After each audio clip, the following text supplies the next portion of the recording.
Good afternoon, ladies and gentlemen.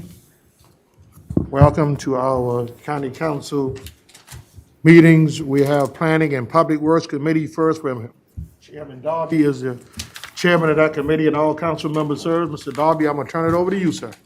Well, thank you very much, Mr. Chairman. Obviously, we have 3 items on the agenda. We can start off with Ms. Worston, if you would. So we have the approval of the December 16th minutes. Move.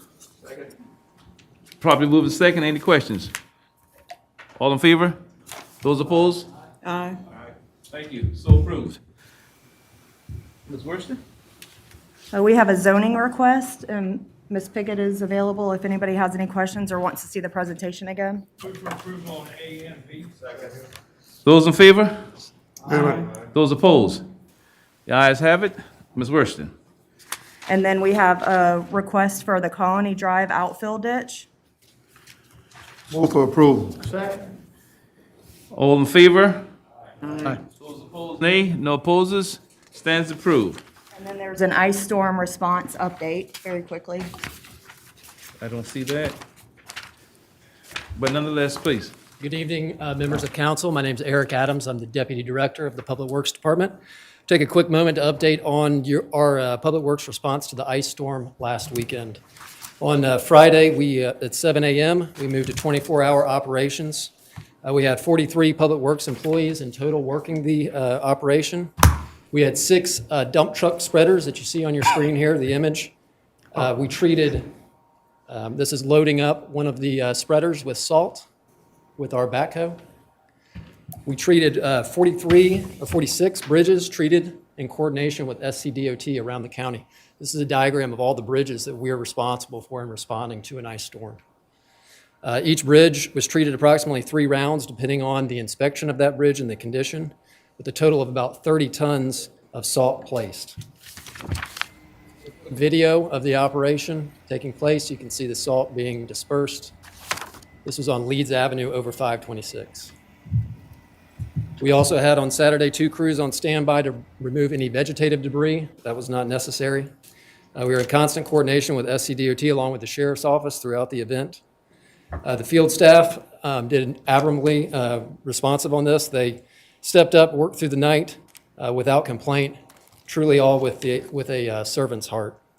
We're currently monitoring the weather for the upcoming weekend, and we'll be on standby to respond if necessary. And I'd be happy to take any questions you may have. Any questions for the gentleman? Yes. Mr. Swears. Just one quick question. Those salt spreaders, is that like something, is that like a drop-in spreader or something? Yes, sir. It drops into the back of the dump trucks Yeah. powered by hydraulics. Interesting. Yeah, good. We have 6 of those. Just noticed that on here, she's got the right. Thank you. Mr. Chair, if I could, commendations to Mr. Adams and his team, because Lord knows those of us who have to be on the roads, we appreciate it. And I did see the ice sort of bombs that came down from the Cooper River Bridge. So I don't know what we could do for that, but certainly thank y'all. Yes, thank you. Should have had heated cables, Rev. That's what they should have had when they built it. Should have built heated They cables. thought about it based on this area, you know? Yeah, that's right, because that's dangerous. Those things dropping like missiles. I don't disagree. Okay. All right, Mr. Darby, that concludes your. On you, sir. Yes, All sir. right. So now we move to our Finance Committee meeting. And I'd like to welcome Ms. Honeycutt in. I see her there. I didn't look down before, but I see you now. God bless you. All members of council participates. I'm the chairman of this committee. Item number 1 is approval of minutes of January 13th, 2022. Moved by Ms. Johnson. Is there a second? Second by Reverend Milton. Any discussion, deletions, or addition? All in favor signify by saying aye. Aye. All opposed? Ayes have it. Okay, we have item 2 is a Black History Month resolution. What is the pleasure? Moved by Reverend Milton, second by Ms. Johnson. Any discussion? All in favor signify by saying aye. Aye. All opposed? Ayes have it. Item 3 is a capital projects item, which is a Biological Science Center DNA Lab. I'm going to turn this over to Mr. Tootin and his staff, and we'll just sit here, whoever you want to direct, sir. Wanted to let everyone know that after the sheriff came over and there were some conversations about delays in DNA, there were some members that wanted to have the county look into it. We assembled a top-notch team to do so, and they're here to give a presentation on what we think is the best way to move forward. Thank you, sir. Ms. Lauren? Yes, sir. Hello, council. My name is Lauren Knapp with the Charleston County Public Safety Directorate. We were charged by council in the fall of 2021 to explore the regional DNA lab concept. I'd like to remind council that this concept was actually before this council 12 to 15 years ago. However, the concept was cost prohibitive because we did not have the land nor a public safety directorate established at that time. We have those things now. The goals and purpose of our project is obviously to expand and be able to allow for capacity to offer DNA services to Charleston County to include the municipalities within Charleston County and those towns.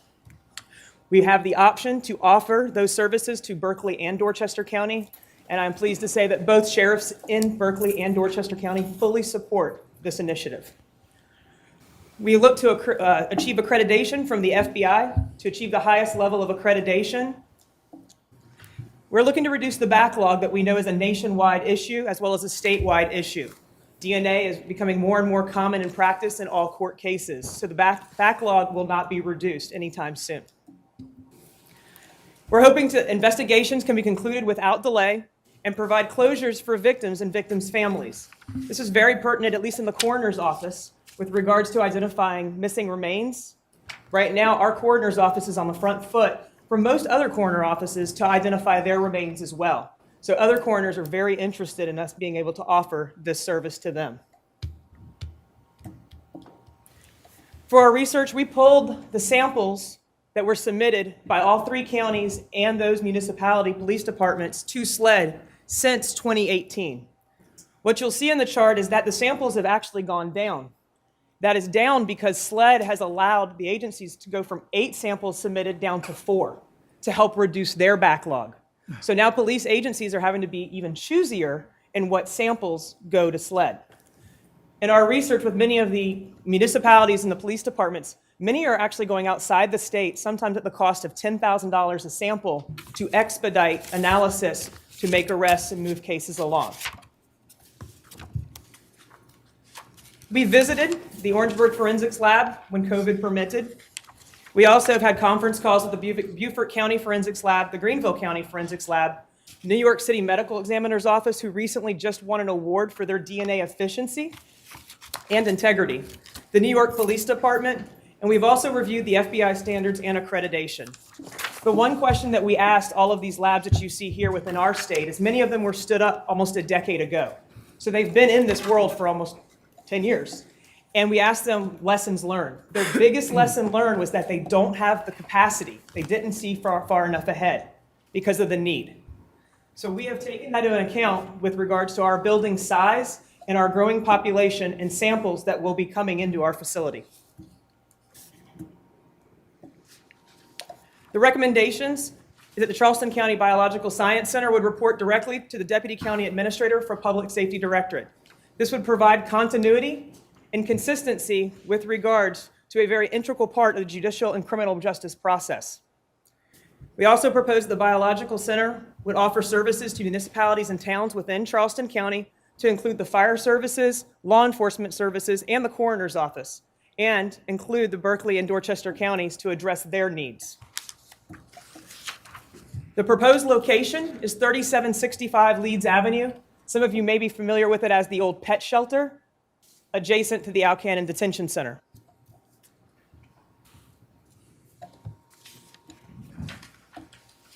Good evening, Council. My name is Amanda Ramage. I'm a project coordinator for the Administrator's Office. Moving on to the facility costs, this project would be led by John Williams, who is over capital projects. This would be a 10,000 square foot facility that would include lab space, administrative offices, and common space. We're looking at, for design and construction costs, to be estimated about $4.8 million, with furniture and IT equipment costs at $575,000, lab equipment costs at $2.4 million, with a 10% contingency at $792,000. for a total estimated cost with equipment at $8.7 million. For employee and associated cost, we're looking at 9 FTEs that we would bring in over a phased approach, beginning with the director position and then the technical lead and 6 analysts. These 8 positions would be classified as Class 3 officers, making them eligible for the POR system. And lastly, 1 administrative services coordinator, which would remain within the regular retirement system, for an estimated annually salary cost of $1.2 million. I brought these 2 slides together so you could see what we are proposing. Again, facility costs with equipment at $8.7 million. We currently are working on the operating costs. We do not have that number for you at this time. And again, the estimated salaries at $1.2 million. I'm going to allow John Williams to discuss with you his projected project timeline.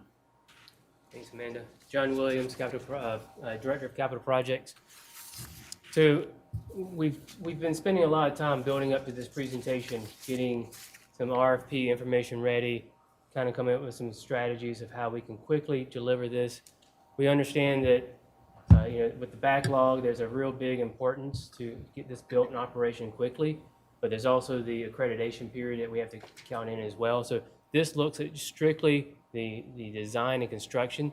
So following this presentation, if we get approval, we're ready to hit the street, so we could start design roughly second quarter of this year. That's going to be a 10 to 12 month design period, which would take us construction starting in second quarter of 23.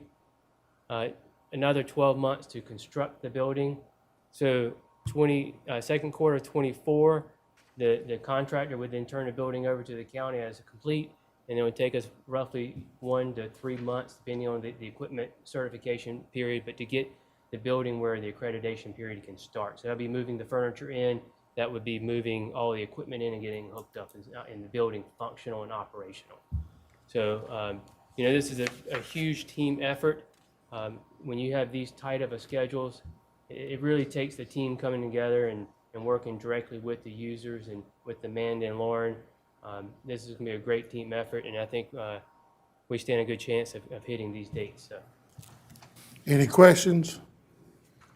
Reverend Middleton? Did we not hear a proposal coming from Charleston Police Department? And I don't want to muddy the waters on this at all, but just looking at opportunities for collaboration. Certainly, they have space for this very same thing, and it's ready to go right now, as opposed to waiting until 2024.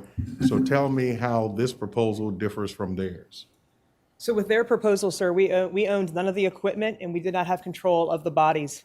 Also, once the equipment is put in there, they still have to go through the accreditation piece as well, which is 2 years. Right. From a user standpoint, it's the City of Charleston's lab, and that's it. Being able to offer it to Mount Pleasant, Isle of Palms, our smaller municipalities would be at the discretion of the City of Charleston. We have a debt ultimately to all of Charleston County, so we would like to provide the service more broadly to all of the county municipalities within our jurisdiction. Thank you. Yes, sir. Mr. Guerman and Ms. Johnson, and then I'll see Mr. Swears. Yes, and thank you all for putting this together. I think you were kind of just getting into what I wanted to ask, which is, I think there was a reference to certain law enforcement departments having to pay to send stuff. I know that we've said that this would serve the municipalities and then Berkeley and Dorchester counties. Are any of those subgroups paying for this? Is there any sort of revenue coming in, and does that really affect the bottom line of all of this, or is that pretty marginal on the overall scheme of things? So the one thing that all of the other labs have said, that the lab costs and the supplies, those agencies are already paying for that now, no matter where they send it. We would ask for that contribution to obviously be able to do their samples. From a Berkeley and Dorchester standpoint, Sheriff Lewis has already said that he is willing to put in for an FTE within this as his contribution for this regional project. Okay, thank you. Yes, sir. Ms. Johnson? I don't have a question, but I just wanted to comment that I think this is a great opportunity for us to come together as a regional project here. When we did the consolidated dispatch, I mean, that works so well.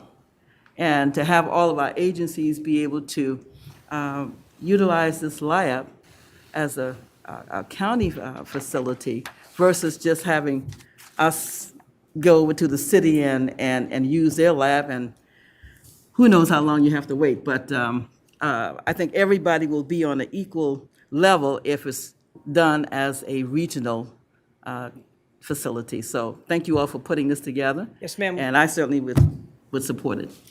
Mr. Swears? How many of these labs exist statewide, and also how many of them are county labs? So Greenville has a county lab, and they are actually servicing roughly 26 different municipalities in their regional lab. Beaufort also Are has those within the county? They are actually The within the county municipalities? and the adjacent. Cherokee, more of those lower counties, yes, sir. Beaufort as well, Orangeburg, and Florence, yes, sir. And then Richland. Or county labs? Yes, sir. And they all started about 10 to 12 years ago when this came before the council as well. So the most recent is 10 years ago, 10 or 12 years ago? Actually, well, yes. Orangeburg just got their accreditation in the fall. They've been working towards this for almost a decade. Wow. In this much smaller increment. Sir. And you can probably guess my last question. How are we going to pay for it? Ms. Ramage is going to get to that. Thank you, Mr. Swears. That was a great transition. My next slide, talking about projected funding for this project. Shortly, we will be asking council for your consideration and approval to reallocate $3.4 million from the Probation and Parole project to the Biological Science Center for design and programming. We're exploring opportunities for federal funding as well as looking at other options for funding. We have spoke with both state and federal officials. We anticipate coming back to you all at a later time with a full funding package for your consideration and approval. Okay, assuming the federal funding does not work out, then what would our, and I'll ask the budget department probably, what would our plan be if the federal funding perhaps did not reach fruition? Let Corinne answer that question. If we were unable to acquire funding outside of the county, then our recommendation would be to include this in our next GO bond borrowing as a project in that. And would that come with a millage increase, or perhaps not, or perhaps so, or what would your guess be? Right now, I would not anticipate a millage increase needed for that next borrowing. The borrowing would be probably in the spring of '23, and we would size it to a point where we wouldn't have to do a millage increase. So how much time do we have to get the federal funding? Is that something that it's sink or swim, a year from now, 2 years from now? Is it something we can kind of pay for, for 3 or 4 years, and then the federal funding could help us? Or how would that all kind of come together? If we're getting federal dollars for the construction part of the project or to equip the project with equipment that's needed, we would need to do that before we entered into any contracts to construct the building. If we went ahead and paid for it ourselves and the federal gave us money later, we couldn't accept it because that would be supplanting, and that's not allowed. So right now, as far as the budget goes, we have hope that we'll get some federal monies, and whatever shortfall we have would be through a bond. Okay, I support this, but it's not, to me, it's not without financial risk. I mean, we're looking at $10 million. It's not cheap. Again, I support it, but it's not without financial risk. Okay, let me go to Mr. Moody. I see you, I'll come to you after Mr. Sass. Thank you, Mr. Chairman.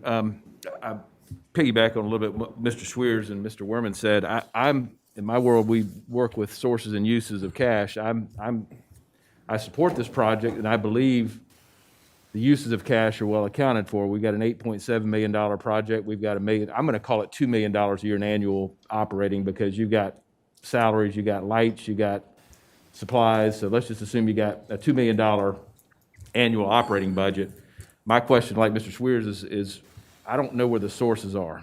There was a good chart in there that had how many samples are going from each county and each city and each municipality. I don't want to get rich on those guys, but they need to cover their fair share, maybe plus a vig for the home team sponsoring this thing. Again, I agree the need is there, but even if it's just projections, you know, if the town of Mount Pleasant sends this many cases to Columbia or Greenville, wherever they send it, at this amount, would that amount then come to us? If we did that for every municipality, then we've got maybe a projected income stream or revenue stream that we would then use to cover our operating expenses. So again, I think the uses are well thought out, but the sources or projected sources of income that are going to help us cover operating expenses, I'd like to see a little more meat on the bone there. Thank you, sir. All right, Mr. Sass? Yes, sir. Thank you, Mr. Pryor. I have a couple of financial questions. Number one being, I heard several references to accreditation periods and different lengths of time. I think you said one of these took a decade to get accredited. So Yes, sir, the Orangeburg lab was, to use a better word, was piecemealing their funding in $20,000 and $50,000 increments to build their lab slowly over time.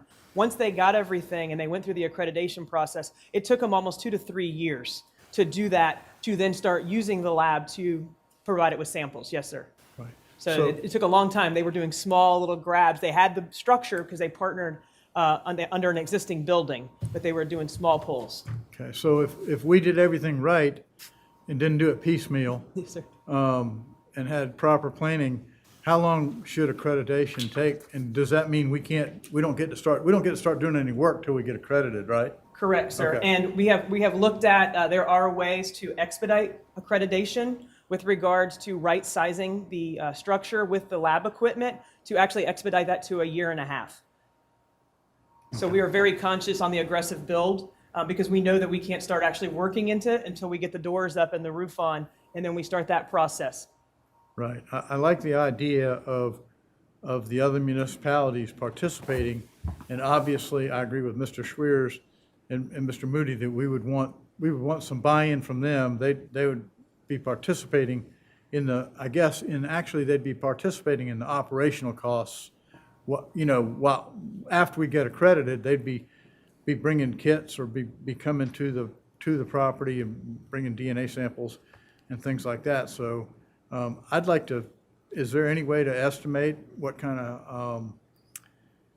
of revenue stream we might have from that direction? We can explore that, sir. I will let you know that all the kits now with the municipalities, they buy their own kits out of their own budget, and then SLED provides it for free. Okay. That's the exchange. So you can wait 2 to 3 years to get your results, and it's free, or you can expedite it, pay your own things, and that's where we're at, sir. Okay. But we can explore those options. Yes, Okay, sir. thank you. Yes, sir. Reverend Middleton? Yes, I wanted to go back to the funding side of things on slide 11. And certainly, you said that this is $3.4 million, and it seems to me that we always have these slippery pots of money. And so what happens to the probation and parole capital budget otherwise? I mean, do they not have projects that are already in the works that this is taking away from, or they just have this extra amount of money of capital project funds that they were not going to use anyway? If I may, please defer that question back to Corinne. So the probation and parole project was anticipated because a few years ago, the intention was to empty out the perimeter center, which is across the street. That plan is no longer in existence, so we have no need immediately to have probation and parole move. They can actually remain where they are. Is this money only to be used for that? This money was received in 2 different borrowings. County Council has the authority to change the appropriation of this money to a different project. So that's what we're asking for tonight. And you say a different project, so that could be any project. That would be eligible to be funded through a GO fund. Right, Yes. not just this one. Not just this one, it could be something else. We're recommending this one. Certainly. Obviously. Thank you. Okay. Mr. Chairman. To somebody? Ms. Honeycutt. Oh, okay. All right. Can I get Mr. Wehrman? I was going to come to you, but I want to get Mr. Wehrman again, and then I'm coming to you. Okay. All right. I think this is, forgive me if this has been answered already, but in discussing the federal funding piece, it sounds like we would reallocate this 3.4 million in bond revenue. Is there a way to know before we spend all 3.4 million whether we would have the federal funding? Is that what I'm hearing? If we can't start building the actual facility until that federal funding is in place, it sounds like maybe the bulk of this cost would not be out the door by the time we know whether that federal funding has been secured or not. Is that a correct understanding of the situation? Too early at this time to determine whether or not we would be able to secure federal funding at this presentation this evening. Right, I understand that. I guess my question is more, by the time we figure out whether we have federal funding, how much money would be out the door? Most likely what this money is going to be used for is design. So that's about a year's worth of time. Design would not be the full amount. Design would be roughly about half of that. But also with current procurement schedules of equipment, the other half could be help to secure some time slots or build slots for some of that equipment if needed. But no, I don't foresee the entire 3 million being spent before we know that, but some of it would be through design. Okay. Ms. Honeycutt? Yes, sir. Thank you for letting me participate remotely. I wanted to step back and ask a broader question. I have been a huge proponent of our CJCC and other criminal justice reforms, taking meaningful steps to improve our system. I'm wondering if you all can elaborate on how the having a regional or local DNA facility is going to actually help us resolve cases and improve our criminal justice system. Great question. Yes, ma'am. With the DNA lab, there's obviously identifying suspects earlier on and preventing recidivism for high-level crimes and low-level crimes. There's also exoneration of those suspects in a more timely fashion. We also have the victims with identified remains and victims' closure when it comes to things like sexual assault and higher aggravated crimes. We do have the solicitor here at this time, if she would like to stand up and explain the impact of DNA with regards to that, if that's okay, sir. Yeah, I'll give her a couple of minutes, yes.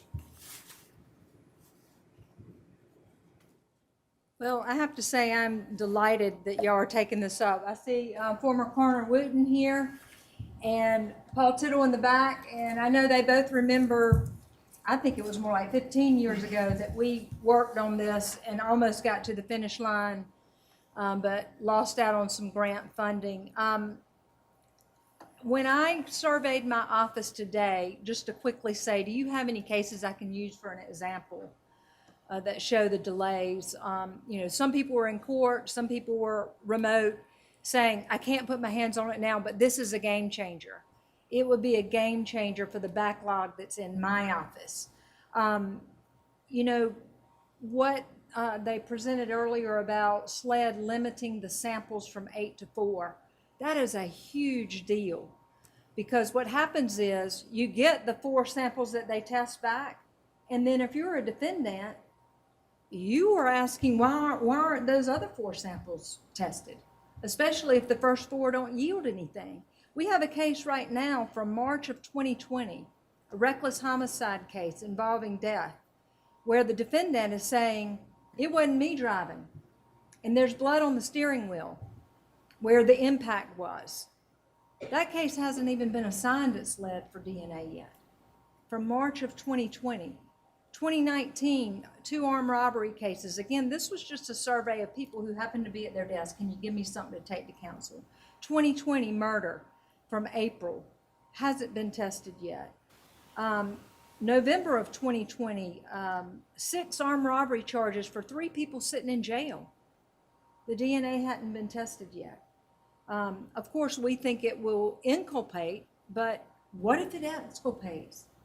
What if it proves these people innocent and they've been sitting in jail all this time? Another 2020 case, a murder case, DNA still pending. And there are many, many more. That has an exponential effect a ripple effect across my office. In the backlog we already have, forget about DNA. And again, taking the samples from what the police need to what they think they can handle just backs things up even more, and eliminates and closes off paths to exoneration or conviction. You know, I think it is very important that all of the municipalities in Charleston County would have an option to use this lab. Of course, as solicitor for Berkeley County, I'm delighted that Sheriff Lewis, who is a great ally, is so supportive of this, so much to be willing to fund an FTE. That is critical. It's critical for housing the jail. So many of these tests are used for the most violent crimes that you hear, rapes and murders and things like that. But what we found in our race equity study is that gun cases are the name of the game in Charleston County. That is our most exponential case right now. And being able to test for DNA on those cases, again, would exonerate people quicker and would help us bring those cases to fruition quicker as well. And African Americans are more affected by those gun cases almost across the board, more than anything else. And what we're seeing is that there often is not evidence there without something like DNA. So I think all of this ties into an efficient and effective criminal justice system. I think that it, even if we had every single case that was delayed right now, what you don't see is the ripple effect that it has on our docket when it causes delays to other cases, and time that is just not well spent.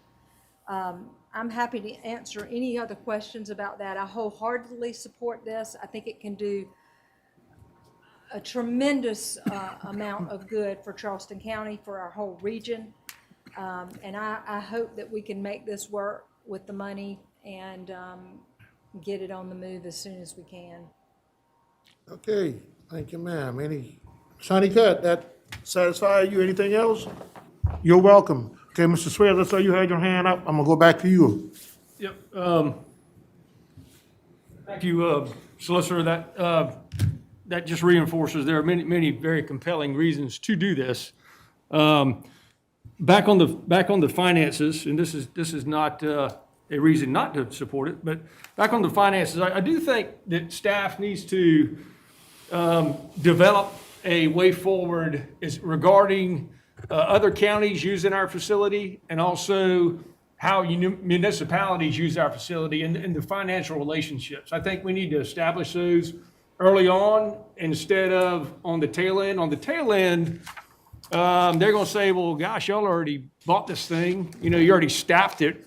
Why do you need to charge us? And it's going to be hard for us to make a compelling case at that time. I think we need to early on establish those financial relationships instead of trying to figure it out on the tail end. One question I would have is the other 4 counties in the state that are already doing this, how do they handle that? And I do realize that SLED, if you're willing to wait 3 years, it's so-called free. You know, sometimes even free is not a good price, and that there's a cost in that. Free is not free in that case if it takes 3 years. But how do we bridge that financial gap to, you know, accomplish something in months versus years? That has value. So I don't know how we capture that, but I don't think the Charleston County taxpayers need to be left picking up a huge tab. We're already going to pick up a large tab. I don't think it needs to be huge, and I think we need to establish those financial relationships early on. Yes, sir. With Berkeley and Dorchester County, Berkeley already has it in their budget. They're traveling to Greenville to get their labs done, and there is a fee with that, and we are in discussion with that. And I don't see Dorchester being in the same, they'll be in the same boat with regards to that. It's just a matter of working out how that would look, and I agree with you, sir. Okay. Yes, sir. All right. If I could just chime in on that one little bit. I don't want to speak for my chiefs or Sheriff Lewis, but I work with them very often. And one big deal about this is having to drive to Greenville, having to drive to Columbia every time they have a sample.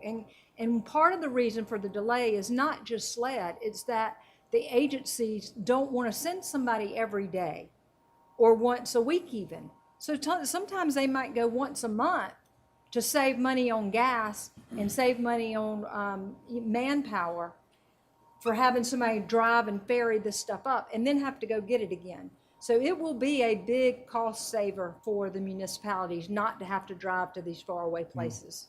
And I'm all in favor of saving them money, but I am also in favor of this costing us less. So Right, but there needs to be a my happy point medium is, there. they will be willing to pay because Yeah. they're going to be saving from the manpower and the resources of ferrying it back and forth. I think there's no doubt they'll be willing to pay. Thank you. Would move to approve this pending addressing the questions, especially financial, that we've raised here tonight. And it doesn't mean it has to come back next week or 2 weeks, come back when it's ready. But I think the support I'm hearing is here with some pro forma and income clarification. So anyway, long story to say, I'll move to approve this. So when you mean pending, there's $3.4 million on the floor right now. So we know he says for the design and all that. I don't want to hold this up for 3 or 4 months waiting on information to come back and they can start this thing and get the design work started. We know we have identified the funding for the design work. I spoke to a state rep today about getting some money from the state out of the budget, and so I'm gonna get Mr. Tootin to give me some information to give to him, to see if some of that money can come down here. So, to me, Mr. Chairman, if I might, let's see if we get a second first, and then we can. well, I let everybody else speak, so let me speak. But if there's no second, the motion dies for lack of second. I'll second it, but I would like to further clarify what I'm seconding. All right, thank you, sir. And so, there's no price you can put on somebody innocent that's being held for 6, 7 months, 2 years. And there's no price you can put on somebody running around who committed a crime, waiting on stuff to come back for 2 years. So this thing cuts 2 ways. I mean, it's just like trash. We in Charleston County have the task to accept the trash from all these other municipalities. Okay, we can't charge them to bring it to the landfill. That's something that we technically have to do, provide a space for that. 911, we did that and some of the same questions that being asked now were put out there years ago, but then it proved and it provided that it was needed and the services was done right. And so what I'm saying, what I'm asking is, I don't want this to be held up for, any longer than it has to be, waiting on something to come back, and then it's gonna put them farther behind. Construction prices is going up every day. Okay, inflation is going up. And so if we support what we say we support, we have to look at, sometimes it just can't be about trying to save $1 versus trying to save a life. Or save somebody innocent from being away from their family. That's the way I see it, and I would ask this council, I'm gonna give Mr. Tootin a chance to talk too, because he was instrumental in this. I would ask this council, let's move. They've already figured out a way to get the design and all that move forward. We can apply for all these other stuff and then they come back. This is needed, gentlemen and ladies, this is needed. This is not like we're asking for some type of, luxury, this is needed. And I think we send a strong message to our law enforcement people who we say we support, that, hey, we support you, we think this is needed. The solicitor, the coroner, if you could ask the former coroner, if she had something like this, she'd probably be delighted in all her years of service. She could have probably got things done a whole lot faster. So I would like to caution this council, please, let's give them what they're asking for and get this right. And the funding, we can figure it out, in the budget in years to come, but we need to get moving on this because the longer we wait, the more expensive it's gonna come. Mm-hmm. And imagine if that was your brother, your sister, one of your loved ones being behind the bars, or got murdered, waiting 2 or 3 years to get the results. That's the way I see it. So, Ms. Johnson, go ahead. He was first and then All right, okay. Yeah, I'd like to clarify my second. My second, Mr. Moody, if you agree that this is your motion, my second would be to approve staff's recommendation as is, but the follow-up needs to be, in future years, how do we define our financial relationship with others? I think we need a lot more clarity on that, but I don't think that holds up the initial staff approval that they need now. I would, if that's a change in motion, I will certainly accept that, and I think it probably was said better. And Mr. Chairman, you and I don't disagree here, but I think what Mr. Schwiers and I are saying is these other counties and municipalities are paying something to somebody, whether it's Yes, fees yes. and/or time and/or lost time. Yes, sir. We're going to take all of that off their plate, and the county of Charleston shouldn't have to pay for it. Oh, That no, money, no. those savings of time and treasures should come to us. Don't disagree. And so Mr. all I'm Moody. saying is I want staff to nail that down better. I don't want to hold this up. I agree with everything you said and everything Mr. Schwartz said, but I want to see a better income commitment, accounting from these other folks to be on board with this thing. Don't disagree, and don't disagree, but it's all taxpayers' money coming. If you look at the municipality, it's double taxation. Okay, because we all in Charleston County, we unincorporated. So you taxing the citizens twice if you ask me, but Ms. Johnson, and then I'm going to the administrator, and then we're gonna wrap it up. Well, Mr. Swears kind of cleaned it up a little bit more better for me to support here, because I hear the concerns about the monies, and, I was concerned about that myself. However, the result of being able to have an expeditious transaction with this DNA and getting answers soon as quickly to me is very important to me. On Edisto, there was a young lady about 3 years ago that turned up missing.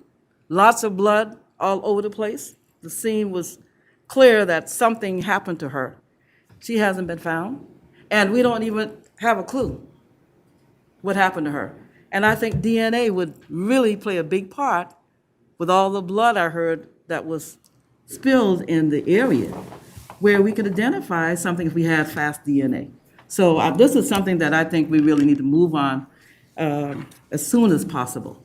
Okay, thank you, Mr. Wehrman, and then I'm gonna go to Mr. Tootin for the last word. Well, I'm comfortable with the motion on the floor. I would, maybe this is more of a comment than a question, but I would just say, I think the summary is we are providing something of great value, and certainly happy to provide that to the folks here in Charleston County. But I do share the concerns if we're providing things of great value to folks that are outside of our county and who, obviously also deserve things of great value, but just structurally, we're not set up to do that. And so,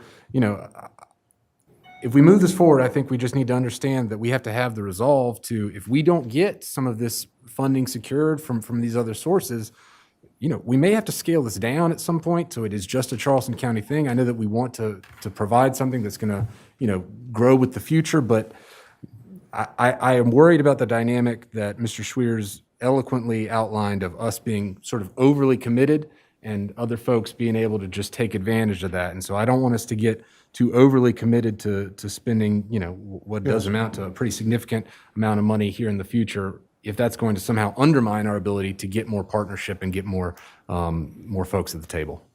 Thank you. Go ahead, Mr. Tootin, and then I'll.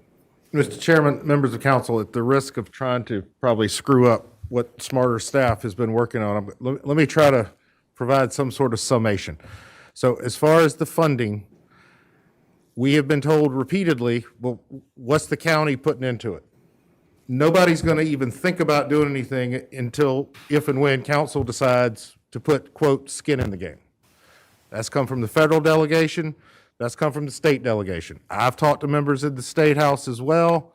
They're looking at things. I have reached out to the administrator and the supervisor in Berkeley and Dorchester. They are looking to see if they can put money on the front end. There are also several facilities, I believe, that once the accreditation hits, that they are 100% funded by federal grants. Salaries, everything, because of the federal government's need to have things expedited and moved more expeditiously.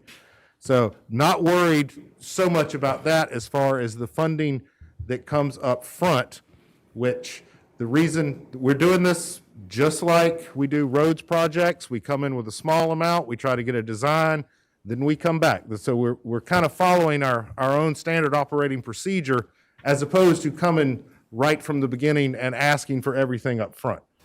So there's ample time with the state budget, the federal budget, They're looking at, again, Senator Graham's office, that they need to know what the county's buy-in is, and up until today, everything was conceptual. So that's why we were trying to get something moved for council to make the decision. Okay, thank you, Mr. Tootin. And Mr. Moody, I agree with these other folks, just like our recycling, if you outside of Charleston County, you pay money to have this stuff done at our recycling center. And so I think that's a start. So if anybody think that we're gonna give it away to these other municipalities, I'm not in on that. But the citizens of Charleston County, I wanna make sure they're taken care of, okay? So there's a motion on the floor and a duly second. All in favor of the motion signify by saying aye. Aye. All opposed? Ayes have it. Thank y'all very much. Good report. Thank you for the opportunity to present this evening. You're welcome. And thank you, Ms. Wooten, for being here. It's good to see your face in the place, okay? All right, all If I right. may- And thank you, Madam Solicitor, for taking the time out your busy schedule as well. Mr. Chairman, our current coroner is back And there. I just saw it. Bobby Joe, thank you too. Okay, all right. And, okay, I see Brother, all right, law enforcement, y'all wanna leave too, Brother Tittle and the meeting, everybody else, if y'all wanna leave? Just leave us by ourselves, that's all right. We're not gonna get mad. Thank y'all for showing up too, really do. All right, item number 4 is, we have 3 items, A, B, and C. What is the pleasure? It's under consent agenda. Move for approval, A, B, and C. Moved and seconded. Any discussion? All in favor signify by saying aye. Aye. All opposed, ayes have it. Item 5A is the financial incentive for Project Normandy. What is the pleasure? Anybody need to speak to Mr. Dykes without going into too much formality, or Mr. Swears? Mr. Chairman, you have a different agenda than I have. Yeah, we don't have that. The consent agenda was item number 3 on my agenda. Yeah, when we met all FOIA requests, the agenda's online. We sent it all out last night. I think when Amon reprinted it, she missed Okay. the second one. She reprinted the one from yesterday. So number 2 is Black History Month, so we're just a number off. I apologize for Okay. that. Okay. All right. To approve. Moved by Reverend Milton, there a second. Second. Question. Mr. Moody, any discussion? Mr. Moody? Mr. Dykes, can you tell us about anything? I know these things are under wraps, and where's this company going to be located? Is there an industry, or you can tell me to stuff it on all of them? No, sir. I would never say that. What I can. Step to the mic, right there, Steve. Go to the mic. Yes, sir. It is being kept appropriately confidential, but I will tell you that it is in the Mount Pleasant area, and it's an existing company. Okay, all right. All in favor of the motion, signify by saying aye. All opposed, ayes have it.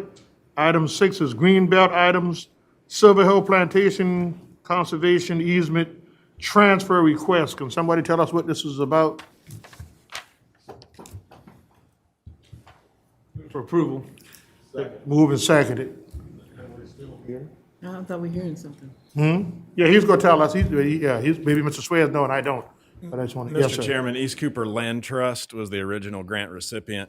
They have merged with Low Country Land Trust, and they're operating under the Low Country Land Trust name. So this is merely cleaning up the record books and transferring that easement over into Low Country Land Trust name.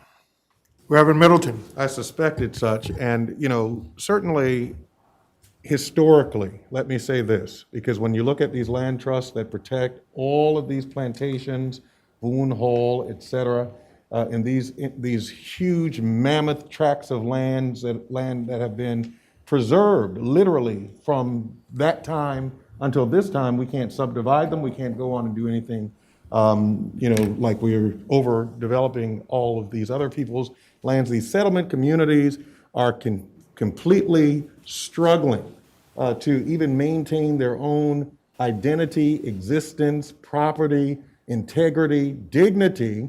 And so I'm not voting for this, because I think that when we create, these easements and land trusts and protections for one group, we need to do it for all. And I think this becomes one of those bright lights that we shine on fairness, equity, and just justice for all citizens in Charleston County. The settlement communities, even Snowden, they're begging for just water, access to water. And the town of Mount Pleasant refuses unless they annex into the town. We hear what's going on in 10 Mile, 7 Mile. When will we acknowledge the trusts that need to protect those settlement communities as well? That's all I would have to say. Chairman. Thanks, sir. My question would be, I would imagine, just remind, we're not approving anything, we're just changing who holds the document from East Cooper Land Trust. It's already in place.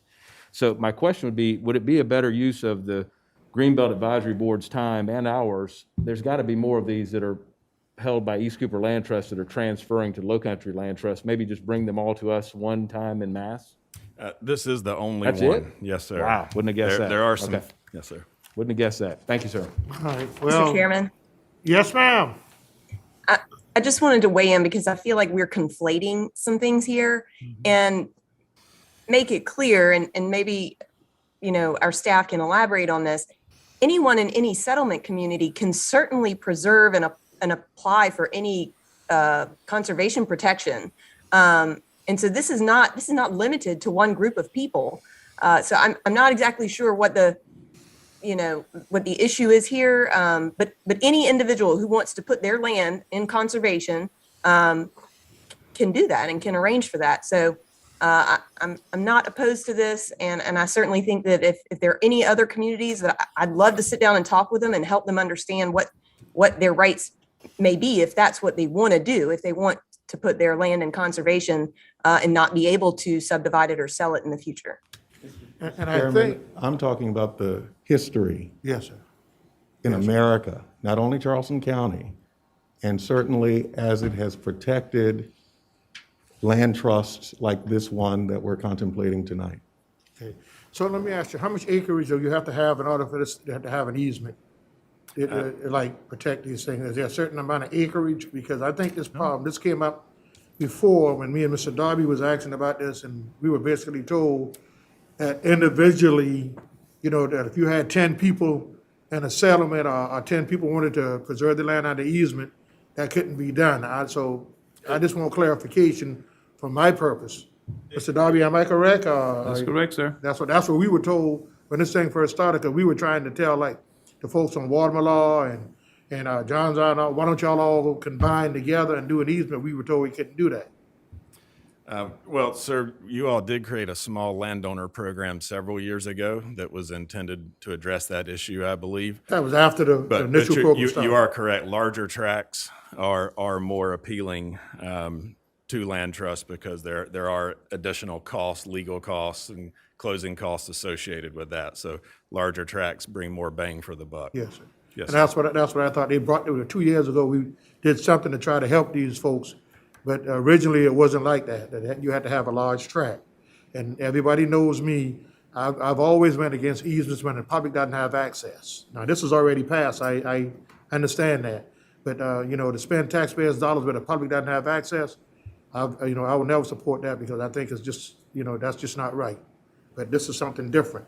But all y'all asking for is a name transfer. That's it. That's correct. We're transferring the holder of the conservation easement from East Cooper Land Trust, which will cease to exist, to Low Country Land All right, Trust. and no money involved. No, sir. Okay. All right. Anybody else with questions before we move on to the motion that's on the floor? Okay. All in favor of the motion signify by saying aye. Aye. All opposed? Nay. All right. 1 nay. All right. We move down to general services, CPW easement for social service hub. What is the pleasure? Move for approval. Of 6A. Moved by Ms. Johnson, seconded by Mr. Moody. All in favor signify by saying aye. Aye. All opposed. Item B is purchase of property for various public works needs. What is the pleasure? Do somebody need an explanation? I'll move for approval. Okay, is there a second? And I'll second for discussion. Ms. Johnson, you need an explanation? Yes, I need an explanation because I'm very much concerned about this. Public Works, somebody can tell us what's going on with this, Ms. Johnson. Thank you, Mr. Chairman, members of council. Ms. Johnson, this is the 95-acre tract of land on Johns Island, and it's a very attractive and appealing tract of land for Charleston County Public Works because we suspect it may have a variety of uses. It could possibly be used as a chipping site, maybe a burn site, and that would be a burn curtain, which wouldn't be a big smoke producing thing. I believe we have a couple of pictures that we can throw up on the screen Yes. to show you the difference in those. We would also like to explore this property for use as a potential borrow pit in the future. And also, we have some zoning things that we need to flesh out. So we have a due diligence period of 120 days in this piece of property. So we can do those explorations and have a public input process. Is it in a neighborhood, Jim, or is it? No, sir, this is off of Main Road near Humbert Road. Okay, is that by the old tomato shed out there somewhere? Thereabouts, yes, sir. So no residents in, No, sir. Not right adjacent to this property. okay. Well, I did have some. All right, let them go through that little slide and then hold your question. Go right ahead, sir. So this shows us a comparison between an open burn, which is at the top of the screen, versus a box burn or curtain burning application. So the open burn generates much more smoke. A curtain burning or a box burning in this case applies air to the fire, which increases the temperature drastically and allows the fire to burn hotter and also with less smoke. There's limits with permitting on burning on the site. Our primary use would be chipping. Secondary use could be for burning. There's permitting requirements with DHEC. We have to be 1,000 foot from any residence for an open burn and 500 feet for a curtain burn. So, a couple more photos. This is just another aerial photo. You can see inside the box burn and the difference from the open burn. A close-up of that. There's also other applications for curtain burning different devices where you can dig a trench or a pit and apply air into there. Same concept, oxygen applied to the fire, burns hotter, less smoke. Okay, Ms. Johnson? Well, I heard that you're going to ask for the public input at another time. Why are we not asking for that on the front end? Well, that would be part of our due diligence period if council approves us to move forward with the project. So moving forward entails what? I mean, we're not saying, we're gonna spend this money to go and buy this, or we're just giving you permission to explore it? Because here's my concern, the smoke, I know you showed a small amount of smoke coming, from the pit there, but I'm very concerned about that. And I think I need to hear what the Johns Islanders have to say about receiving that amount of, burning there, because it's not so rural like it was before, all of the housing that's being built over there now. Yes, ma'am. And another beauty of this piece of property is it's in the Asian longhorn beetle region. And when you have timber that is infested with the Asian longhorn beetle, you have to dispose of it in that region. And if you knowingly violate that law, it's a very substantial fine of upwards of $500,000 an occurrence. So you don't have an exact use for it. You said there were several uses that you might be looking at. Yes, ma'am. That's what we would like to have the opportunity to explore. Okay, I don't think I could support it, but anyway, thank you. Anybody else? Just a quick question. So, when you said the beetles, so if we don't buy this property, is the landowner responsible for whatever we would be as far as chipping for those beetles? I'm sorry, sir? I said, when you mentioned we would, with the beetles that being on the property, so what I'm asking is, we would be responsible for removing that by wood chipping, right? Yes, sir. And not only on the property, but just in the region, which it's a bigger area. All right, so if we don't buy this, who would be responsible for doing that? Well, if we don't buy it and it gets developed into a subdivision, then it would not be a disposal area. There would have to be another location. No. What I'm saying is, who would be responsible for getting rid of the beetles if we don't buy it? Would it be the developer? There are not beetles that we know of on the property today. No, I'm clear. I thought you said. Sorry for the misunderstanding. I thought you said it was beetles on the. No, it's just in the region. In the region, that's, okay, I can live with that, okay. Yes, sir. All right. Mr. Werman? I was just going to get a little clarification on the beetle issue. The beetle issue is you can't take certain debris out of the beetle area lest you spread the beetles around. This happens Precisely. to be in the beetle area, thus we could take that debris to that site and dispose of it there. Precisely. Okay, I Very understand. well said. Clarification. Anybody else?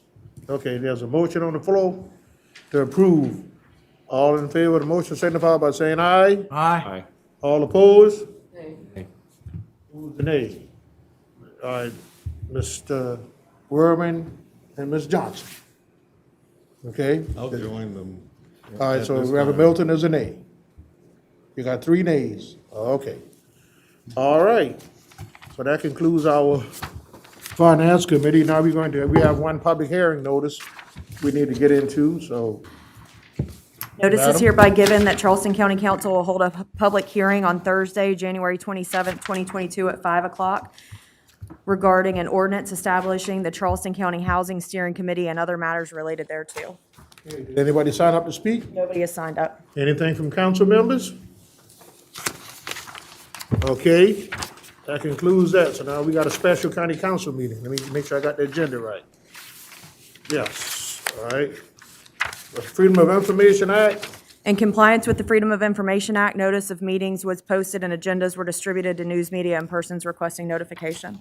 okay, but I'm gonna ask this question in, the council too. I know they said they wanted a 9-member committee. What about expanding that to 13? Because we've already been getting a lot of, I have, people saying, I'd like to be a part. And so I think adding 5, not 5, but 4 more will give us 13. It's 11 right now. It's 11? Oh, it's 11 right now? Okay, what about going to 15? That's an odd number. Does anybody have an objection of going from 11 to 15?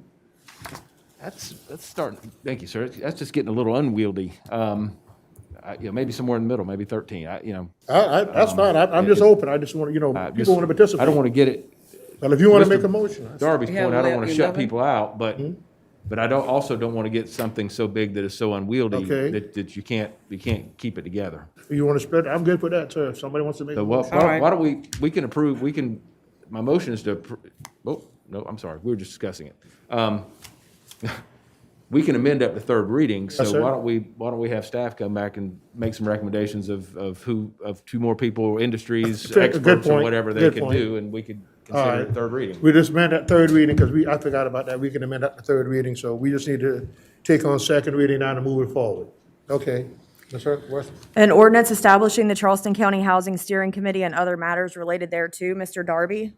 Aye. Ms. Honey, oh, she's, can't vote. Ms. Johnson? Aye. Mr. Middleton? Aye.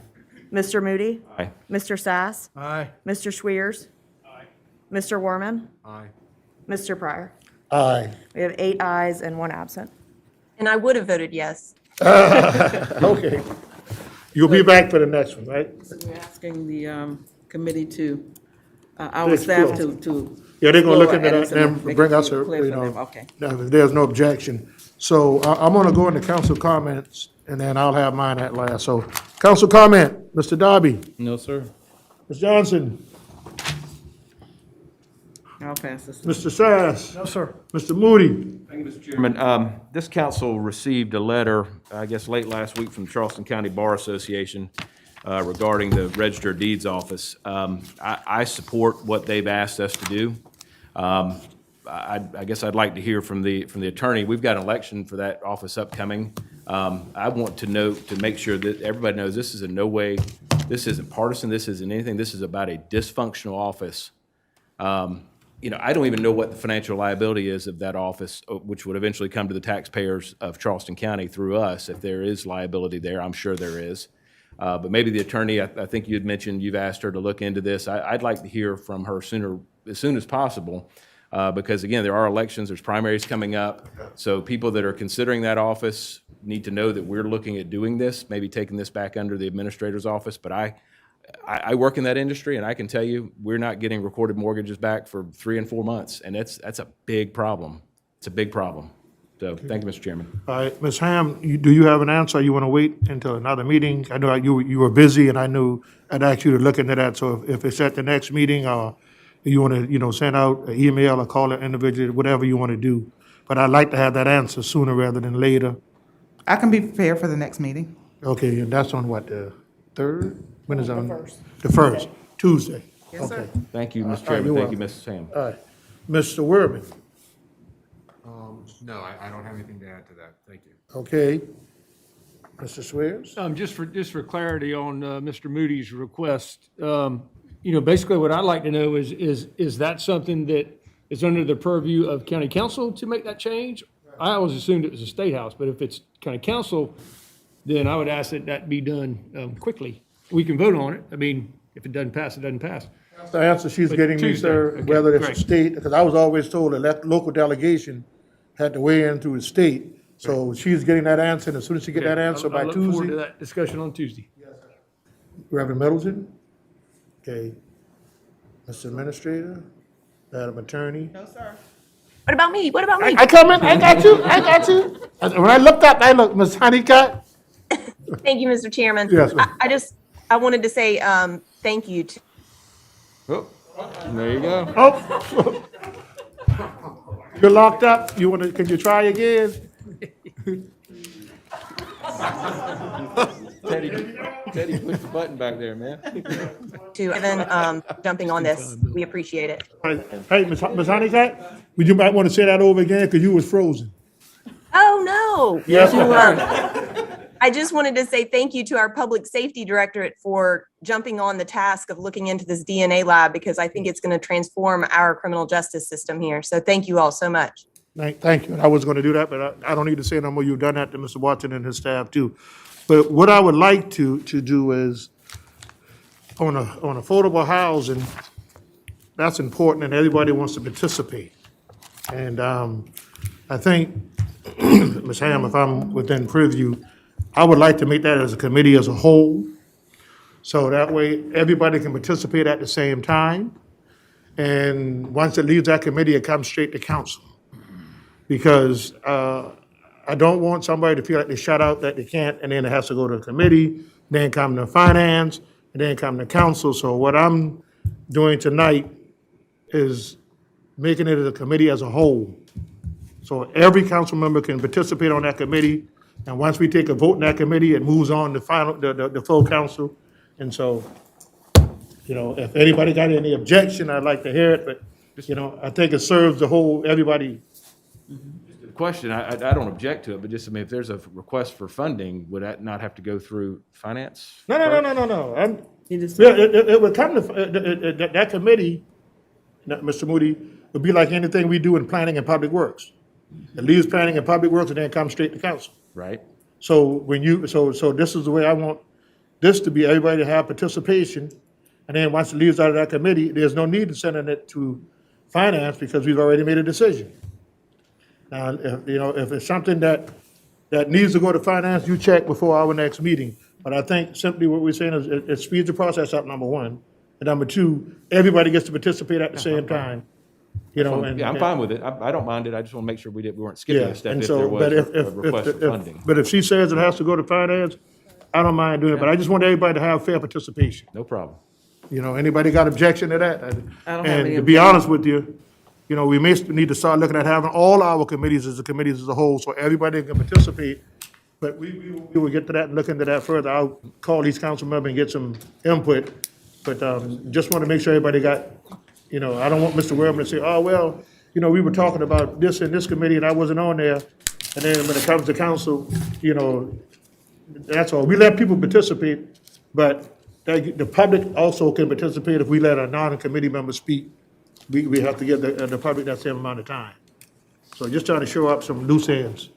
Well, I just want to say as a chairperson, I am in agreement with that. I think it's really good, even though we allowed all of the council members to participate, but to have that input to make sure that they get a vote on it, I think is a good thing, so. Okay.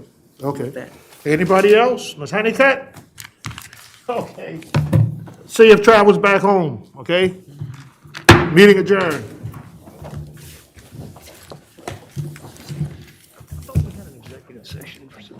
All right.